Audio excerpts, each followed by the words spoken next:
I've always been interested for many years about like ingredients, of where ingredients came from.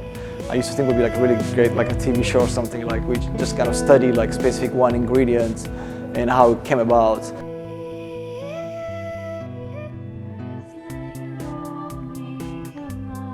I was born and raised in Addis Ababa, Ethiopia, and I finished high school.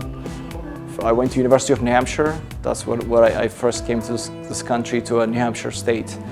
I had a studio elective. I could have taken anything I wanted, so I took a drawing class. And that's just a year after I migrated to this country.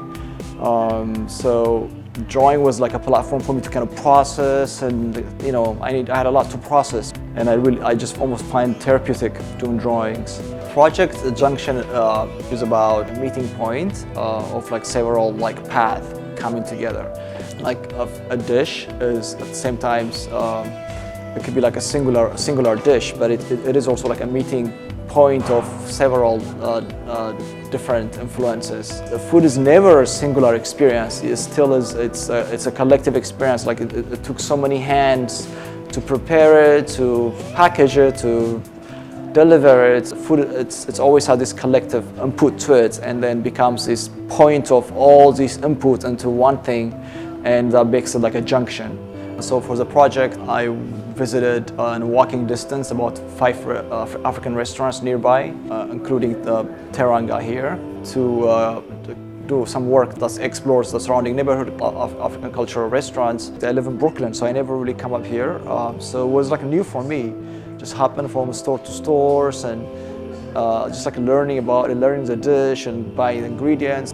And then using that exploration, I wanted to do drawings. I was tracing the movement of the ingredients on a map and incorporating the tracing of the ingredients movement. Because as myself, someone who migrated, you're always kind of recreating your home. That's how you adapt a new space, a new environment. So I think for me that tells a lot about how they find their sense of belonging in the space. I also wanted to do an animation using the actual ingredients, but just cutting them up and chopping them up and just making imageries, just getting all busy with just the act of preparing food. Also, I don't want to think about like Ethiopia as like this nostalgic, the past, lost, not something like that. For me, it's about being able to make both places active, to be able to connect with the ephemeral every day here in my life, to interact and embrace what's here.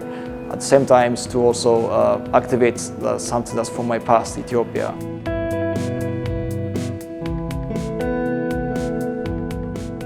As an artist, I have to kind of reconcile these. That's what makes me who I am. I can't just choose one of the other. So my work has a lot to do with time as in past and present, fragmentation of time, or also changing places, and how you adapt and how you create a belonging.